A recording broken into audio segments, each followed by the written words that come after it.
One of the most interesting developments in emulation is the development of not one, but two Nintendo Switch emulators that are able to play current retail games that are being released to this day. There's a lot of memes on the internet about the Steam Deck emulating the Nintendo Switch. That said, no one actually knows if it runs well on the Steam Deck because no developer is willing to try. So let's see if this is rooted in reality or if it's just an ascended meme.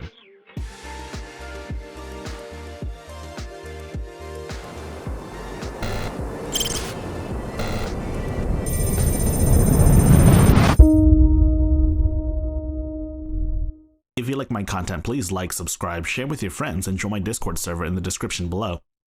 Quite frankly, I'm a little flabbergasted that the emulation community managed to pull out a Nintendo Switch emulator, not one, but two, that are in great working condition. They work great, they upscale, they play games almost perfectly. I say almost perfectly because it'll probably take at least a decade to get this emulator to be in perfect condition. There's also the whole game stuttering thing that happens when Vulkan generates shader cache, which I might add is system specific. There are a couple of ways to get third-party apps on your Steam Deck, but the easiest and Valve recommended way to do so is to go through and get a flat pack of an application you want. Since Valve is using KDE Plasma, you'll have the Discover app which has the ability to download flat packs. Just search for the application, in this case Yuzu, and install it. Once installed, you'll want to open it up so that Yuzu can tell you how to get it set up. Downloading Yuzu was the easy part. The hard part is setting it up yourself. Before you can even get started, you have to provide Yuzu some system files, typically directly from a Nintendo Switch. These are encryption keys as well as the Nintendo Switch firmware. There are plenty of other video guides on YouTube that'll tell you how to get this started and how to download these or dump it yourself from your own Nintendo Switch, which I totally did. For the best performance, you'll want to make use of the Vulkan graphics API, after which go ahead and add your ROMs directory to Yuzu. Go over to the controls panel to change your input device to Xbox 360 controller or whatever your controller shows up as. My 8-bit Do controller already showed up as an Xbox 360 controller. All I really did here was check to make sure my buttons actually worked. There you have it, sweet gameplay. Or so I thought. There are gonna be times when shaders have to be built. When that happens, you're gonna lag spike like there's no tomorrow. In retrospect, Link's Awakening may have not been the best game to start out with.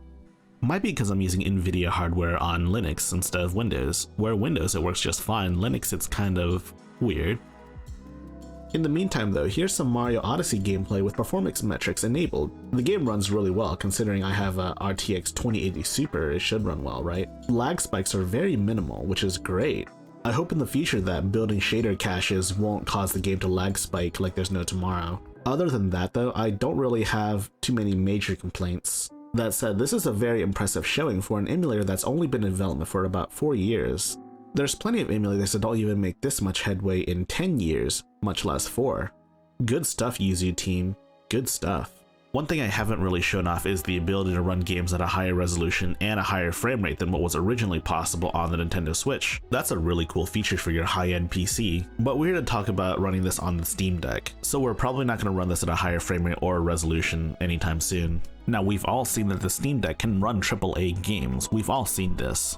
Yes, it's got GPU horsepower, but in emulation, CPU is more important than GPU. The Steam Deck does have a respectable Zen 2 quad-core 8-thread CPU, and with RDNA 2, the graphical performance should be much better than any prior AMD APU. The big concern, however, is that this may not be enough to emulate the Nintendo Switch properly, especially compared to other PC handhelds such as the Aya Neo. The base Aya Neo has a Ryzen 4500U, which is a 6-core 6-thread CPU that comes with Vega graphics.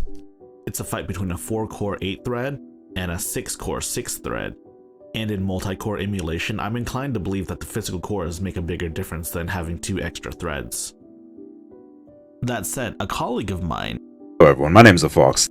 He noticed something peculiar about Yuzu, which is one of the main Nintendo Switch emulators. If you want the full read-up, you should check out the Steam Deck Discord. But here's the long story short. He noted that Yuzu is using significant GPU. When he downclocked the GPU, the frame rate went down quite significantly according to him. To him, it seemed like the GPU was the main component for Yuzu, and the CPU requirement was actually very low, his words. What this tells me is that Switch emulation is GPU bound rather than CPU bound, at least on Yuzu. This is a great thing for Steam Deck users because the Steam Deck has great GPU performance for its size. I can also corroborate that Yuzu seems to use more GPU than CPU.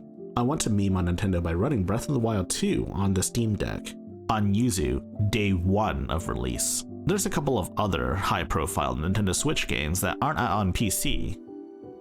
Games like Shin Megami Tensei 5, the upcoming triangle strategy game by Square Enix, 13 Sentinels Aegis Rim, Mario Kart 8 Deluxe, Bayonetta 3, and a host of other games. That said, there's only one way to find out if this actually works, and that's to get a Steam Deck and run Yuzu on it. Thanks to a colleague of mine, we managed to procure a Q1 date for our Steam Deck. I'll be able to test this and many other things out come February.